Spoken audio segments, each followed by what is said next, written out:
este mes de octubre hablando sobre la fe. Y hoy hay otro tema sobre la fe.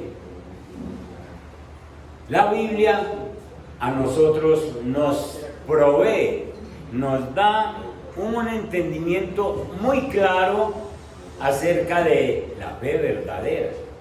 Y nos dice que la fe verdadera debe producir muy buenos frutos. La enseñanza de hoy la he llamado un examen de nuestra fe, un examen de nuestra fe. Es decir, examinemos si nuestra fe es una fe salvadora, es una fe que está produciendo frutos. Hay una parábola en Mateo capítulo 13, la parábola del sembrador, y quiero que la miremos un momentico, leamos un poquito. Aquí dice en el verso 1: aquel día salió Jesús de la casa y se sentó junto al mar, y se le juntó mucha gente, y entrando él en la barca, se sentó y toda la gente estaba en la playa. Imagínense pues, Jesús aquí en la barca y toda la gente allá sentados en la playa. Y les habló muchas cosas por parábolas diciendo: he aquí, el sembrador salió a sembrar. Y mientras sembraba, parte de la semilla cayó junto al camino y vinieron las aves y la comieron. Otra parte cayó en pedregales donde no había mucha tierra y brotó pronto porque no tenía profundidad de tierra, pero salido el sol se quemó, y porque no tenía raíz se secó. Y parte cayó entre espinos, y los espinos crecieron y la ahogaron. Pero parte cayó en buena tierra y dio fruto, cual a 100, cual a 60 y cual a 30 por uno. El que tiene oídos para oír, que oiga. Pregunta: ¿cuántas clases de semillas sembró el sembrador? ¿Cuántas? Él no sembró ninguna.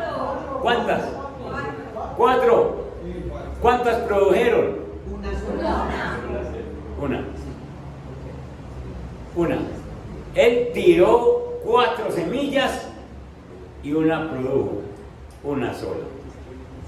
Entonces, en esta parábola, de 4 semillas que tira al suelo, esos suelos no produjeron sino 1, porque los otros suelos no eran fértiles, no produjeron.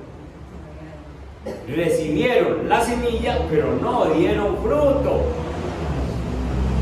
Entonces, la que produjo, en cambio, representa a un corazón completamente cambiado. La tierra que produjo es un corazón cambiado, tanto que da fruto al 100%, al 60 o al 30, dice la palabra.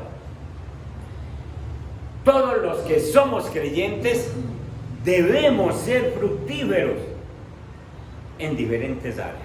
Todos debemos ser fructíferos. La fe es el centro de nuestro cristianismo. Usted dice que es cristiano, muéstreme su fe entonces, porque es que usted tiene que tener fe si es cristiano. La Biblia dice que sin fe es imposible agradar a Dios. ¿Saben dónde está ese versículo? Hebreos. ¿Hebreos qué? Vayan allí y leámoslo, porque es necesario que lo tengamos en cuenta, porque usted no se puede ir de aquí sin hacer un examen de su fe. Y entonces, 11:6 dice: pero sin fe es imposible agradar a Dios. Es imposible agradar a Dios, porque es necesario que el que se acerca a Dios crea que le hay y que es galardonador de los que le buscan. ¿Qué quiere decir ese versículo? Que si vos te estás acercando a Dios, vos tenés que tener fe en que Dios, como todopoderoso, como soberano, te está viendo, te está escuchando, te está atendiendo. Y lo que dice el versículo es que cuando uno se acerca a Dios, uno nunca sale vacío. Es galardonador. ¿Qué es un galardón? Un regalo que Él le da por estar allá. Le contesta. Entonces, sin fe es imposible agradar a Dios. El centro del cristiano es la fe. Es la fe.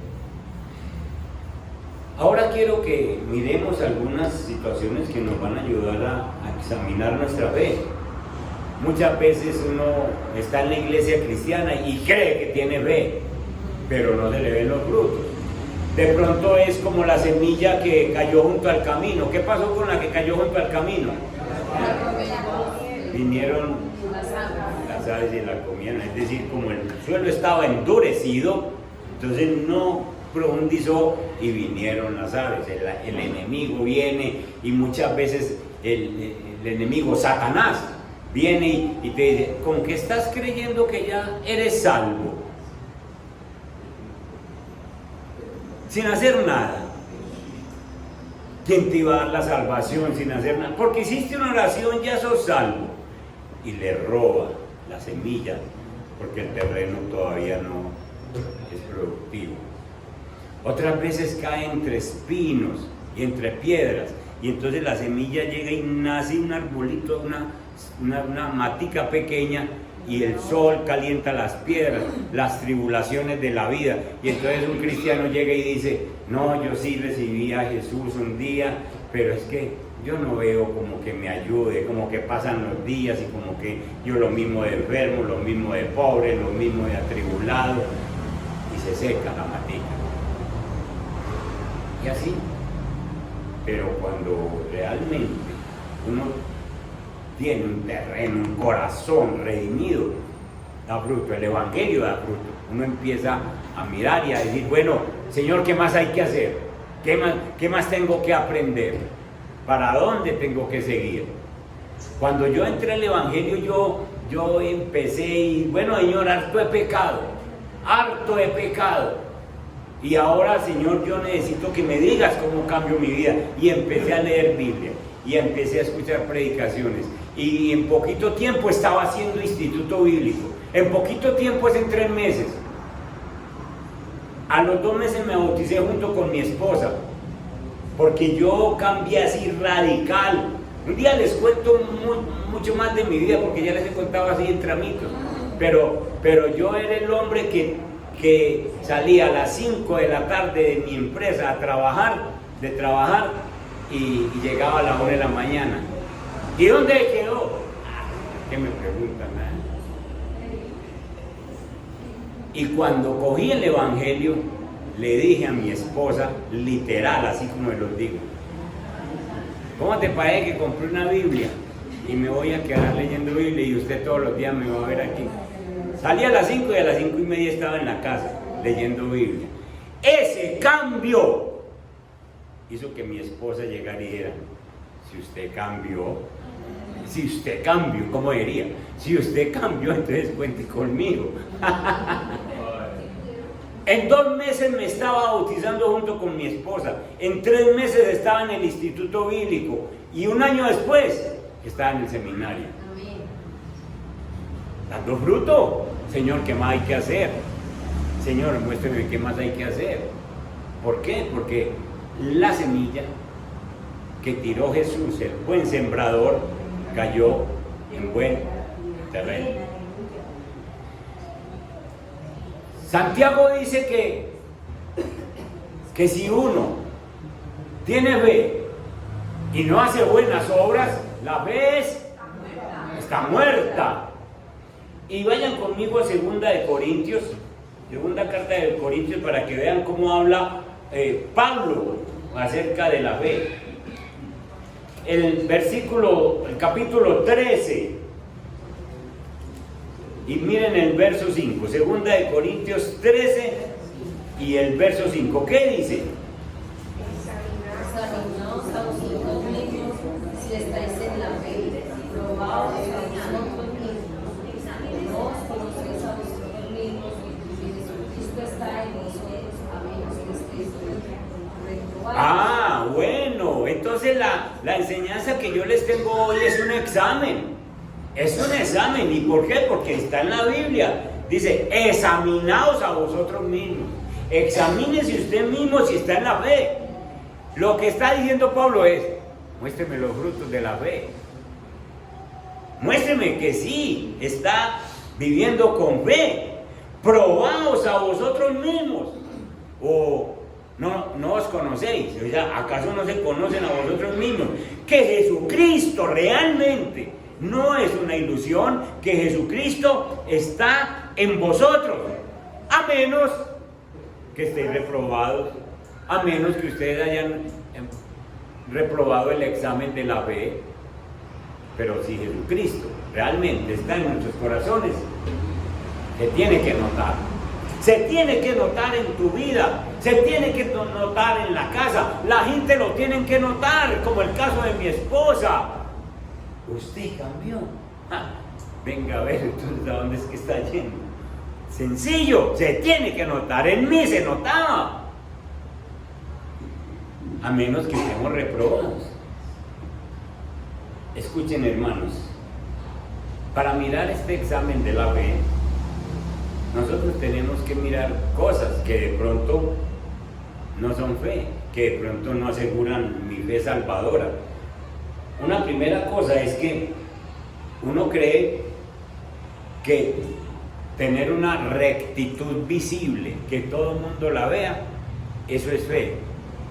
Que ese hombre comete correcto, ese hombre paga lo que debe, dice sí y ese sí es sí, dice no y ese no es no. Ese hombre, como habla, ese hombre es correcto, entonces ese hombre tiene fe.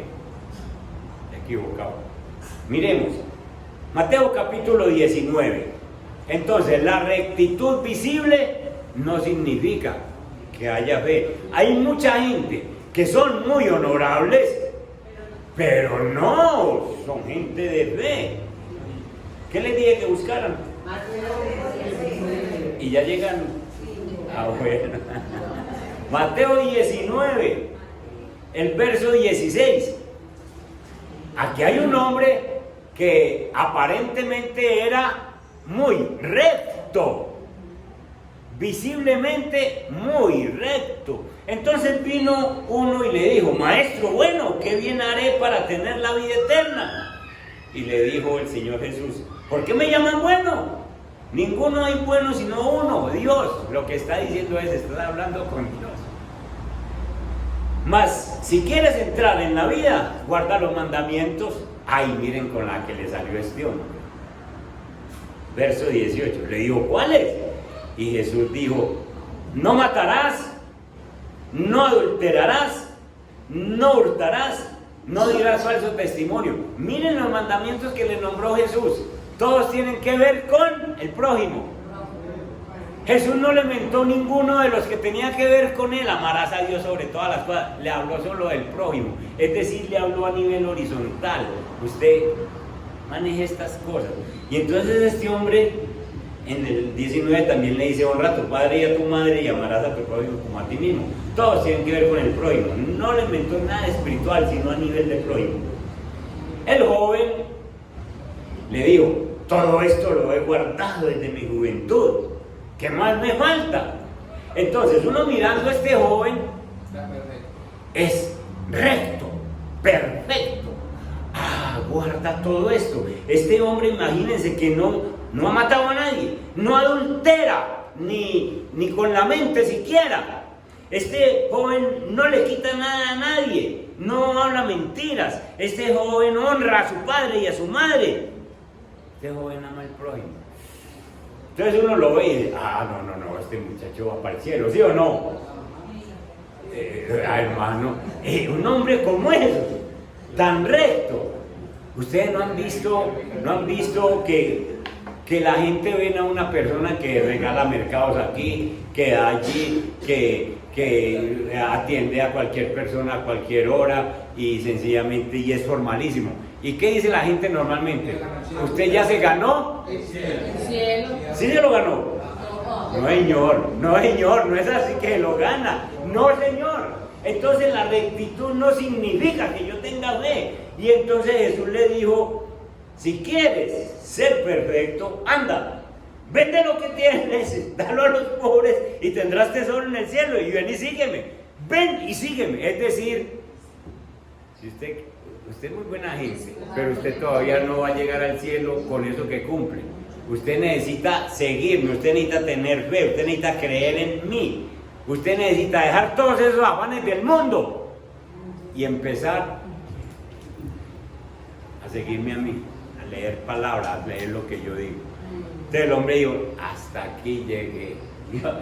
Sí, miren ustedes, oyendo el joven esta palabra, se fue triste, porque obviamente tenía muchas posesiones y creía que por ser buena gente iba para el cielo. Entonces Jesús dijo a sus discípulos, de cierto os digo que difícilmente entrará un rico en el reino de los cielos. ¿Por qué difícilmente?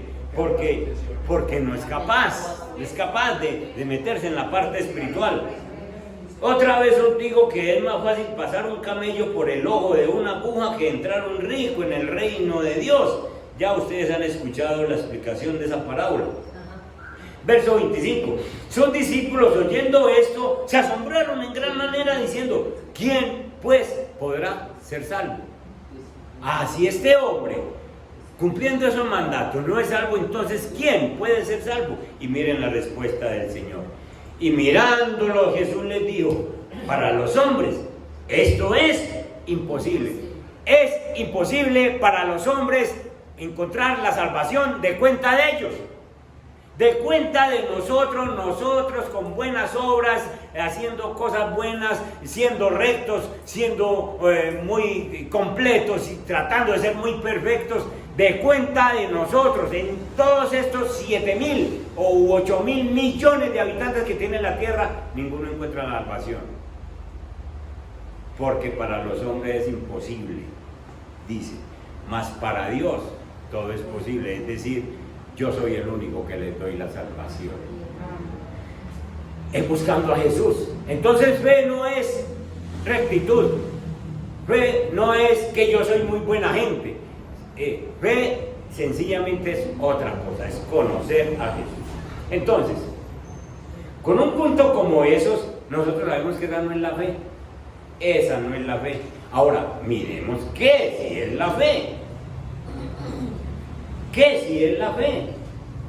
Y aquí vamos a ver unas 2 o 3 condiciones, según el tiempo que tenemos, hasta las 9:30. Pero veamos unas 2 o 3 condiciones, después continuaremos con más. Pero la fe es la que produce fruto. Son pruebas de un verdadero cristianismo, y esa fe se muestra primero con un amor a Dios. Veamos el Salmo 42:1. Lo primero para uno demostrar fe es que ama a Dios. Salmo número 42. Miren esta enseñanza. Como el ciervo brama por las corrientes de las aguas, así clama por ti, oh Dios, el alma mía. ¿Quién tiene otra versión?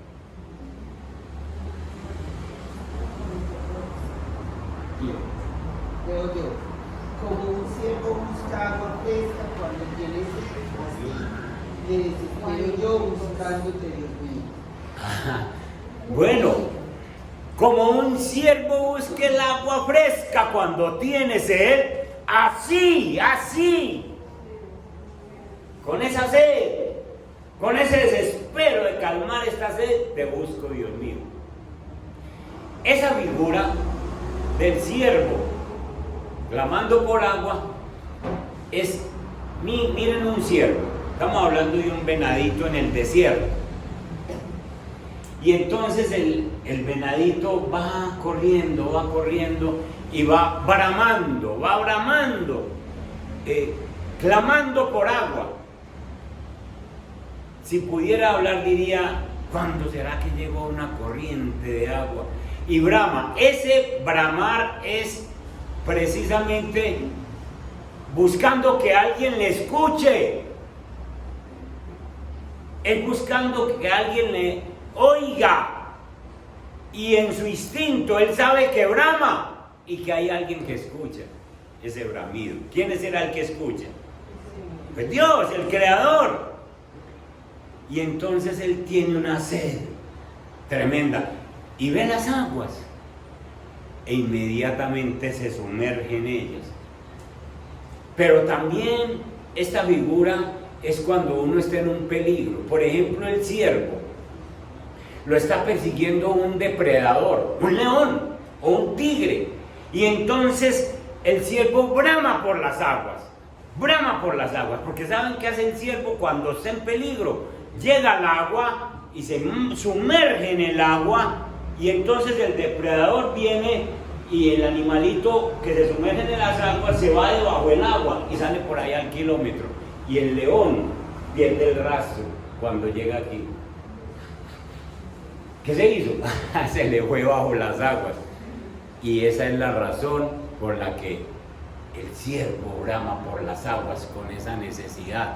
Y esa necesidad es la que vos y yo debemos tener para buscar a Dios. Señor, este peligro de este mundo en el que vivo, Señor, mi familia, mis hijos, yo no sé cómo criarlos, yo no sé cómo dirigirlos, Señor, esta economía, Señor, estas necesidades, esta enfermedad, esa necesidad tiene que ser la que te lleva a amar a Dios y a bramar y a decirle: Señor, yo te necesito en mi vida, definitivamente. Señor, si tú no llegas a mi vida, este matrimonio, esta familia, esto ya acabó y yo no voy a tener que presentarte después. Es un amor, es una sed a Dios. Eso sí significa una fe. Eso sí es un fruto de la fe, amar a Dios y buscarlo con una sed inmensa, un profundo amor a Dios. Esa es una de las evidencias más claras de una suprema fe verdadera. Amo a Dios, amo a Dios. Y eso tiene que ser del corazón. Miremos Romanos capítulo 8. ¿Qué nos dice con relación a esto del corazón? Romanos 8, busquen el verso 7. Y aquí también quiero otra versión, si la tienen. Romanos 8, verso 7, dale. Por cuanto los designios de la carne son enemistad contra Dios, porque no se sujetan a la ley de Dios ni tampoco pueden.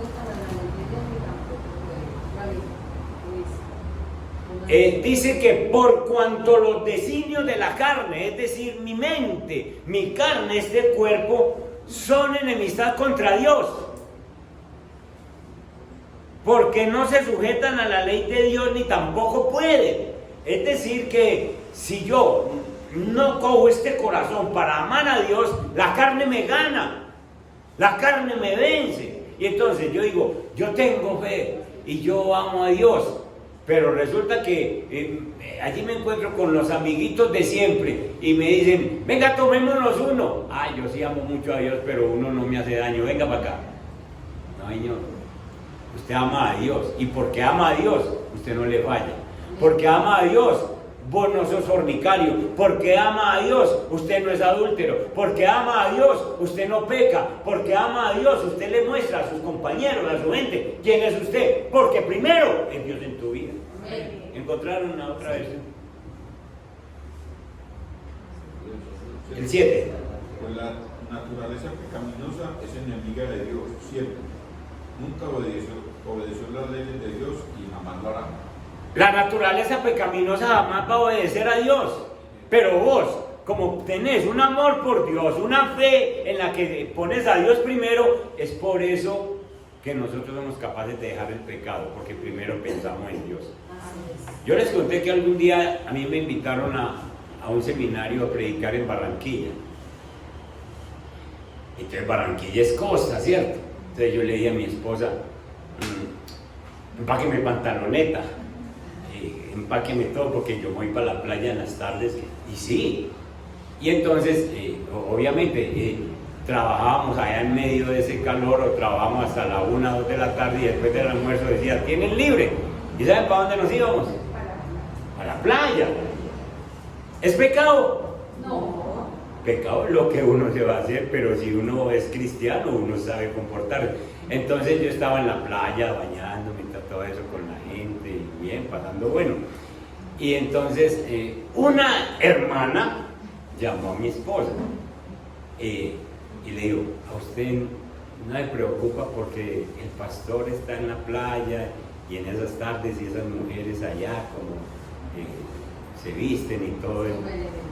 ¿Saben qué contestó mi esposa? Mi esposo ama a Dios y por amar a Dios a él no se le van los ojos para otra parte. ¡Qué belleza! Y así es. Esa confianza. Y yo sencillamente, por amar a Dios, yo no estoy mirando nada más, sino el mar, el agua, toda la gente pasando, disfrutando. Y yo no estoy preocupado por nada más, porque primero es el amor que yo le tengo a Dios. Vos no pecás porque amás a Dios primero. Amén. Amén. Y si no amas a Dios primero es porque la carne te gana, la carne te vence. Y entonces Dios no es el primero en tu vida.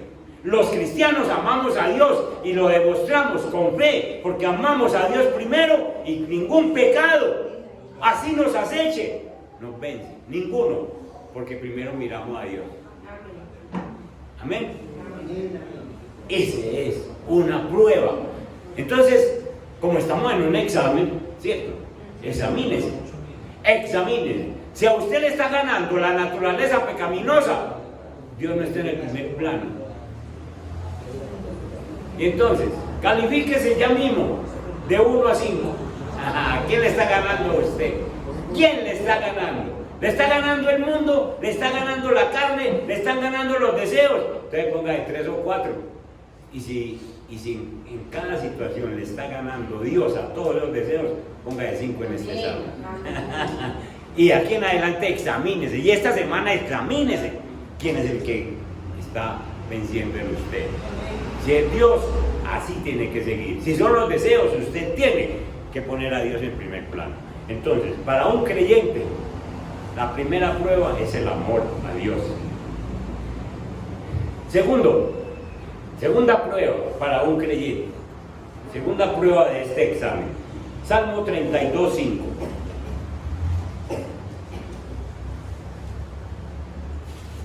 A ver si tenemos pues nuestra fe activa y completa con el Señor. El Salmo 32:5 es un salmo precioso de arrepentimiento del rey David. David ha pecado con Betsabé, David ha caído en adulterio y David no ha confesado su pecado. Y entonces podemos leer hasta el verso 5 desde el 1, dice: bienaventurado aquel cuya transgresión ha sido perdonada y su pecado ha sido cubierto. Bienaventurado el hombre a quien el Señor, Jehová, no culpa de iniquidad, es decir, el Señor dice, ya no deben nada. Ese sí es que es un bienaventurado, ya no deben nada, yo te perdoné. Y en cuyo espíritu, en el espíritu de ese hombre, no hay qué, no hay engaño. Dice el verso 3, mientras yo, dice David, mientras callé, ¿qué pasó? Se envejecieron mis huesos. Eso habla de enfermedad. El pecado te enferma, el pecado te agrava, el pecado te mantiene estresado, el pecado no te deja dormir. Mientras callé se envejecieron mis huesos en mi gemir todo el día, porque de día y de noche se agravó sobre mí tu mano, se volvió mi verdor en sequedades de verano. Es decir, se fue secando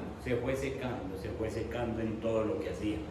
Mi pecado, verso 5 es el que nos interesa. ¿Qué pasa? Mi pecado te declaré y no encubrí mi iniquidad. Dije, confesaré mis transgresiones a Jehová. ¿Y tú qué?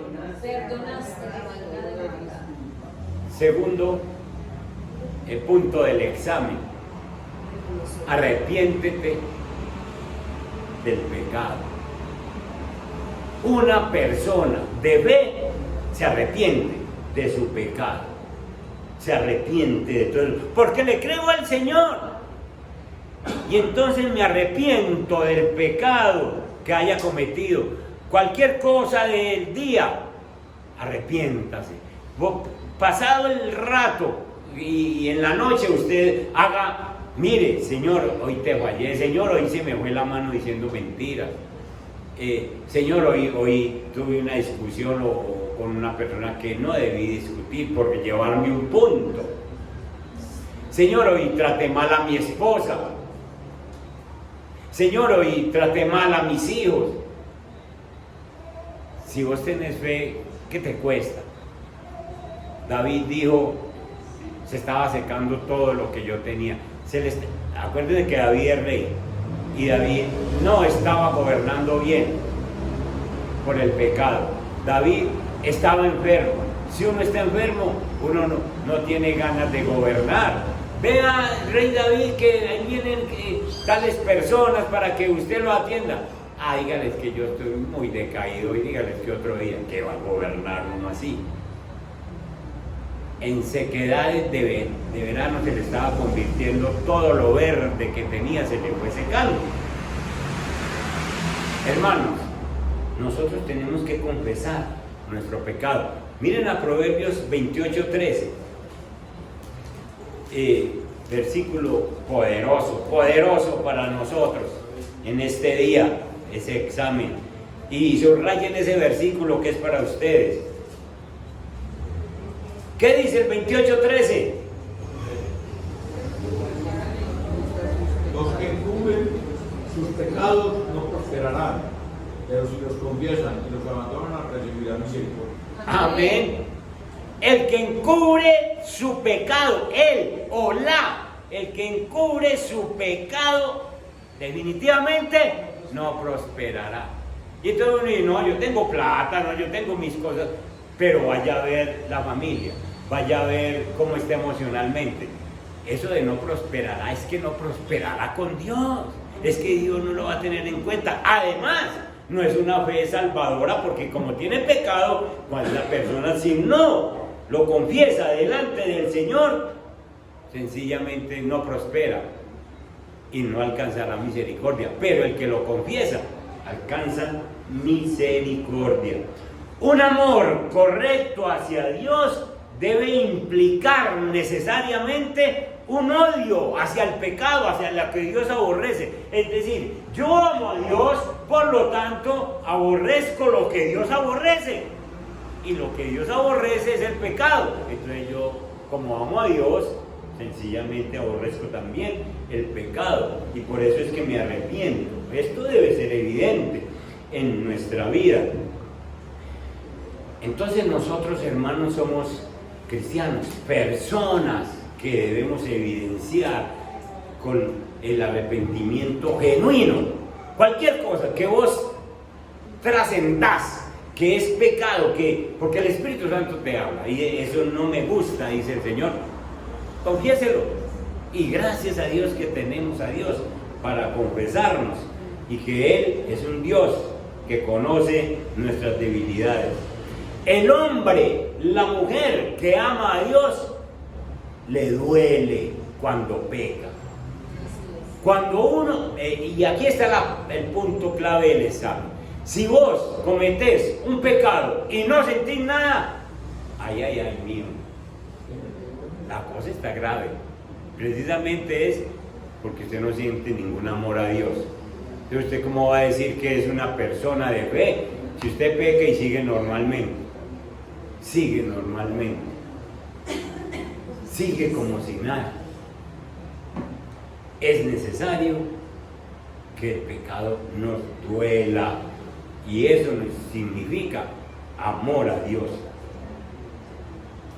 Y usted y yo tenemos que tener una convicción clara de lo que es la maldad, de lo que es el pecado, que es algo que me aparta de Dios. Y entonces necesito ponerme en paz con Él. Una persona de fe, entonces, siempre está confesando su transgresión a Dios. siempre le está diciendo, Señor, te fallé y me duele mucho fallar. Y tercer punto del examen para saber cómo estamos en fe. El cristiano debe tener una total separación del mundo, de lo que es mundano, del mundo. Primera de Corintios 2. Usted tiene fe, entonces usted le camina a Dios como Dios manda que le caminemos. En Primera de Corintios 2, vayan al verso 12. Leamos allí.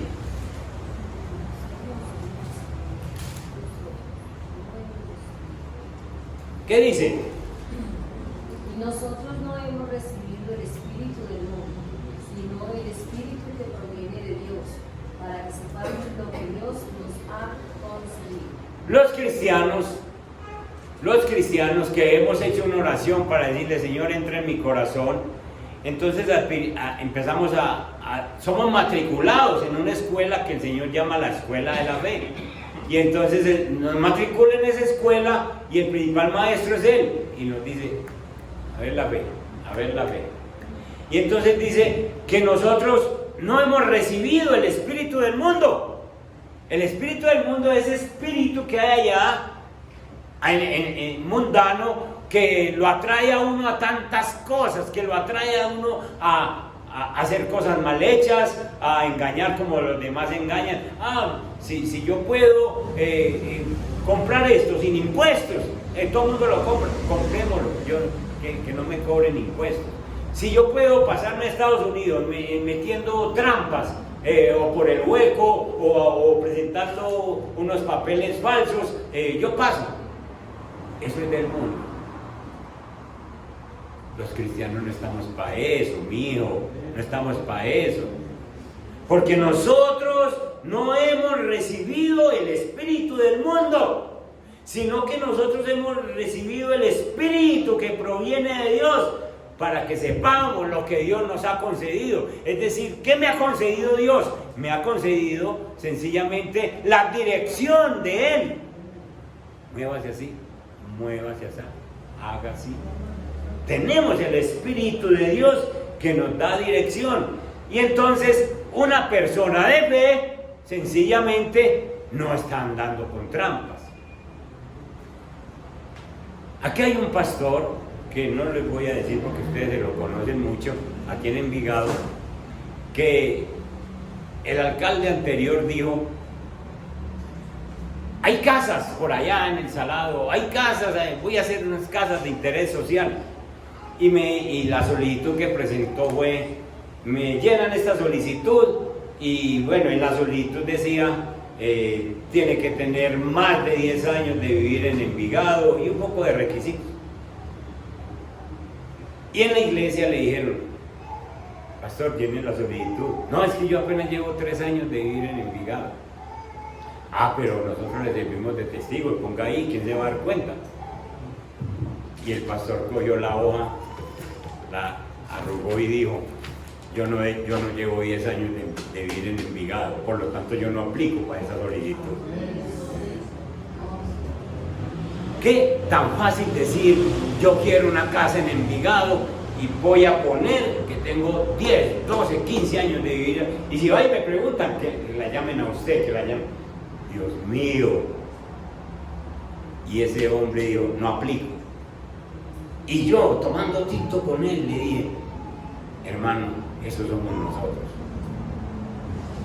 Un solo punto: no aplico porque no tengo 10 años de vivir en Envigado. Esos somos los cristianos, hermano. Sencillamente nosotros no vivimos como vive el mundo. Nosotros confiamos en Dios. Pagó arriendo una y otra vez en El Dorado, pagó arriendo, y el Señor le ha regalado una casa de 2 plantas, en la ceja, un buen carro, y todos los días viene y predica, o los domingos viene y predica en Envigado y dice, "Ah, ya con ese túnel yo llego en 20 minutos a la casa, y hace el trabajo y tiene su casa propia en la ceja. Todo es por fidelidad. Pero nosotros hacemos componendas tan fácil con el mundo, nos enredamos con el mundo. Miren Santiago capítulo 4.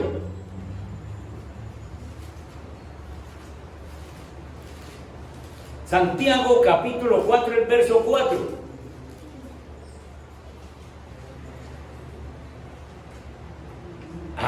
Esa sí que está dura. Dice, oh almas adúlteras.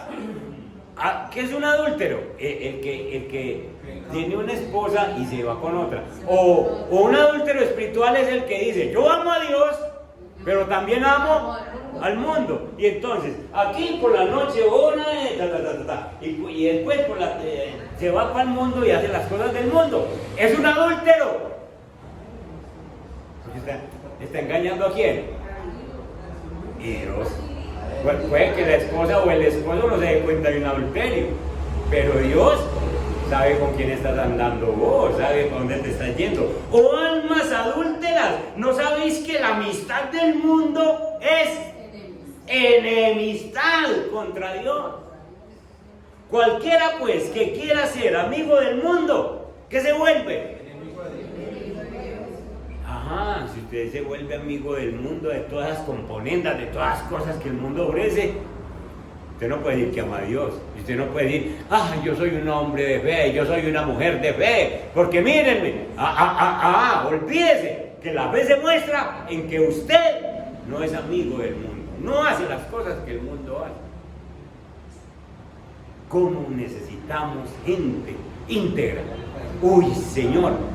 Una hermana de la iglesia que ya no está, mandó a hacer ¿cómo se llama? Un closet en la casa. Y contrató a uno que decía que es cristiano, decía. Y le dijo, le cobro tanto por eso. Cuando fue a ver, no le hizo lo que quería, no cumplió, le dejó eso machetero. La madera que era no la puso. ¿Puede confiar en una persona así? Y ella lo contrató porque era ¿qué? Cristiano. Era cristiano. Porque decía ser cristiano. Dios mío, qué bueno uno tener gente íntegra, gente cristiana. Ese mecánico le teme a Dios y ese mecánico a usted no le va a robar un peso. Ese odontólogo le teme a Dios y no le va a sacar la muela que no es, sino que le saca la que después le arregla lo que es. Ese médico le teme a Dios y por ser temeroso de Dios le trabaja. Ese carpintero le teme a Dios. Dios mío, separación del mundo. Y una última cita. Primera de Juan 2:15.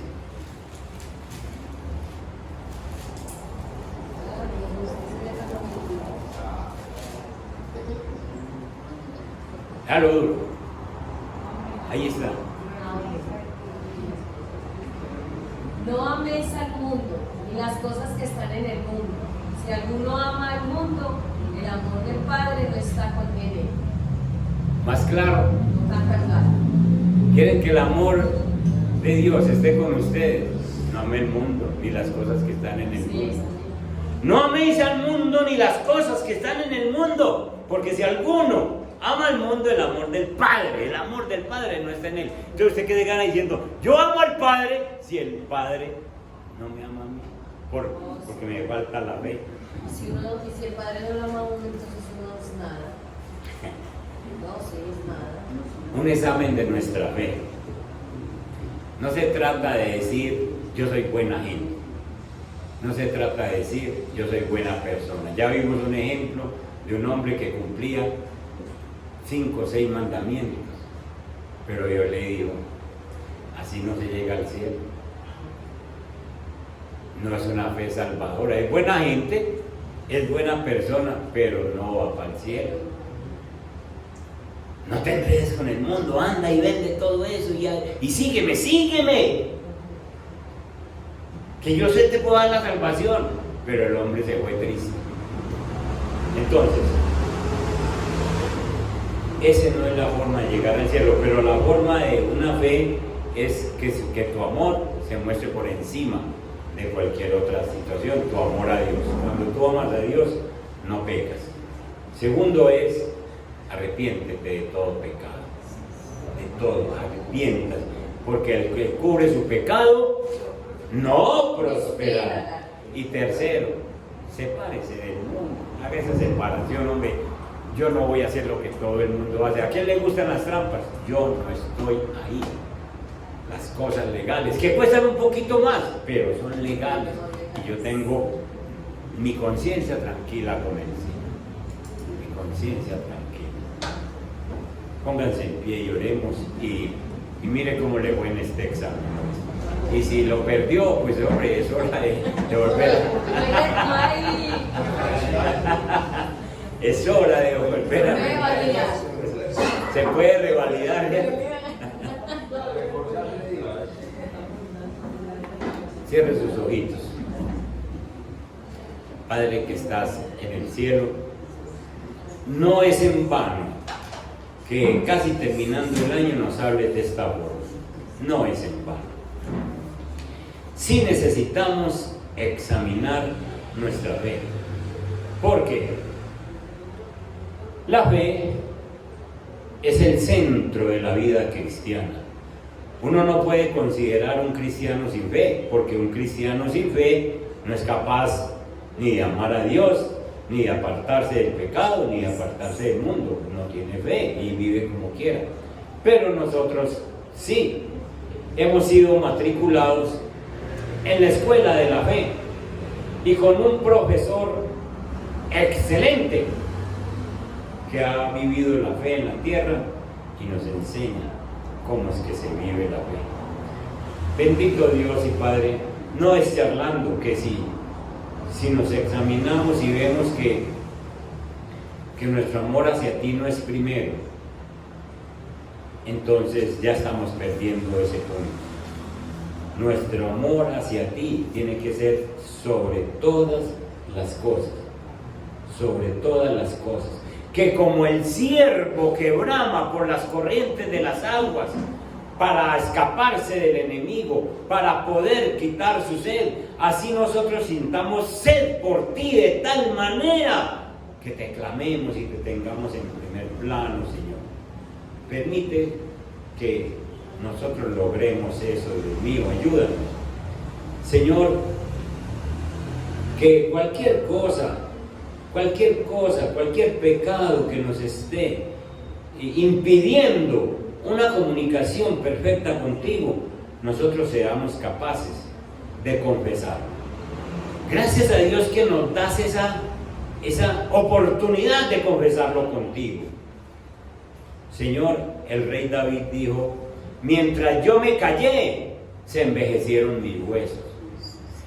Gemía todo el día, gemía toda la noche, no descansaba por el pecado hasta que confesé mi pecado. Señor, yo te pido que se vea la prosperidad física, espiritual, familiar, económica en cada uno de nosotros, porque confesamos nuestro pecado, porque el proverbio dice: el que encubre su pecado no prosperará. Señor, y también te pedimos que nos ayudes para que definitivamente nosotros aprendamos a separarnos de las cosas mundanas.